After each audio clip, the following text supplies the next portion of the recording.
சென்னையில நிலநடுக்கமா இந்த நியூஸ் தான் பயங்கர பரவலா போயிட்டு இருந்துச்சு. ஐயோ, சென்னையில நிலநடுக்கம் வந்துருச்சு, அவ்வளவுதான் போச்சு போ அப்படின்னு எதோ கற்பனை பண்ண ஆரம்பிச்சிட்டீங்க.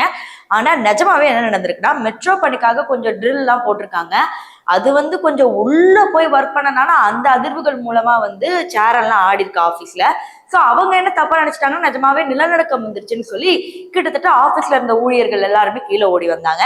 கீழே ஓடி வந்ததுக்கு அப்புறம் பார்த்தாதான் தெரியுது இது நிலநடுக்கம் இல்ல, மெட்ரோக்காக பண்ண ஒரு வேலை அப்படிங்கிறது இதை பார்த்த உடனே தான் கண்டுபிடிச்சிருக்காங்க.